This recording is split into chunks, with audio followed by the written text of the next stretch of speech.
Scouting. It is something that has been part of many young men's lives, almost as much as a certain media brand involving a mouse.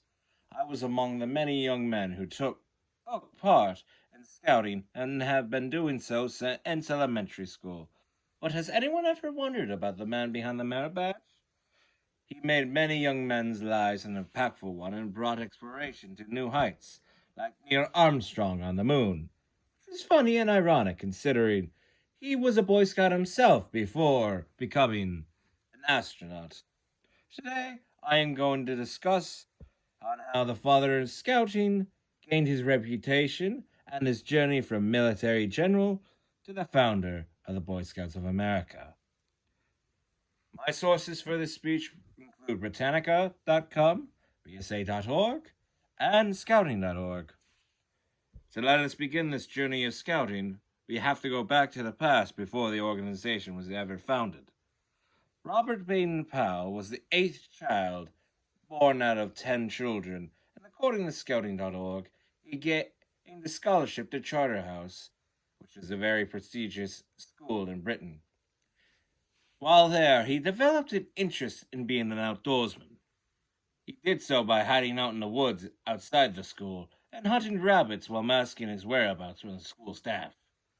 Exploring a world of adventure where the forest taught him to be a good outdoorsman with its lessons. When the holidays came around, he spent it canoeing with his brothers. This would come in handy later on in his life.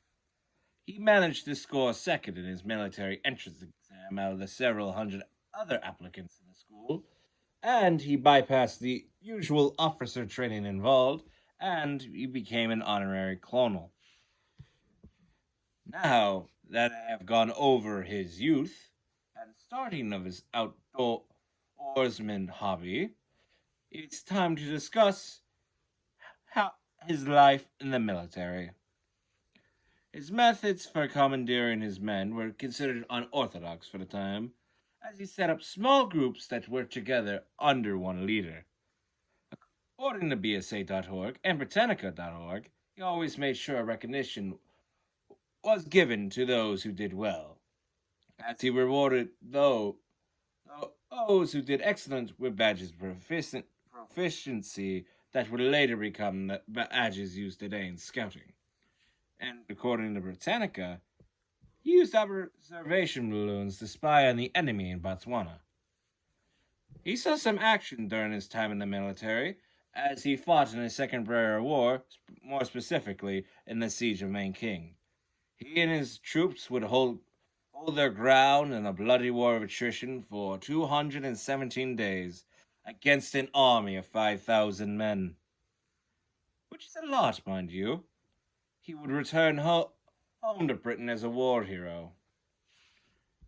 I have discussed how the military molded him to a great leader.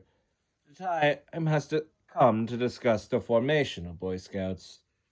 After finding out the military handbook he made while in the army was being used by youth leaders as a teaching tool for young boys, he decided it was time for him to step up to the role of a youth leader.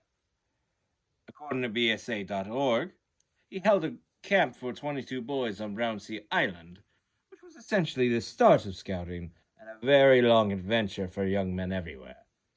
He was living his life in the confines of military training in order to teach young men the ways of life. He would retire from military service in 1910 to devote the remainder of his life to the scouting movement. Today, his teachings are shown to the current generation so they can become better people. I went over how he became the father of scouting. Now, I will have to summarize my speech by going over how he changed many lives with his teaching, including mine and a few individuals you might have heard of. He made the lives of many young men change for the better through explaining the ways of the great outdoors.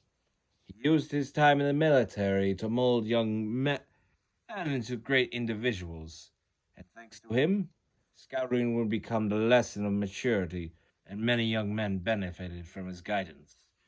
Many lives were changed through who is influenced, such as director Steven Spielberg, TV personality Mike Rowe, which he's best known for his TV show Dirty Jobs, and even a few American presidents, such as Obama and Kennedy.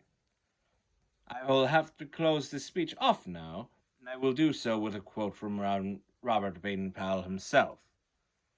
No one can pass through life any more than he can pass through a bit of country without leaving tracks behind, and those tracks may often be helpful to those coming after him in finding their way.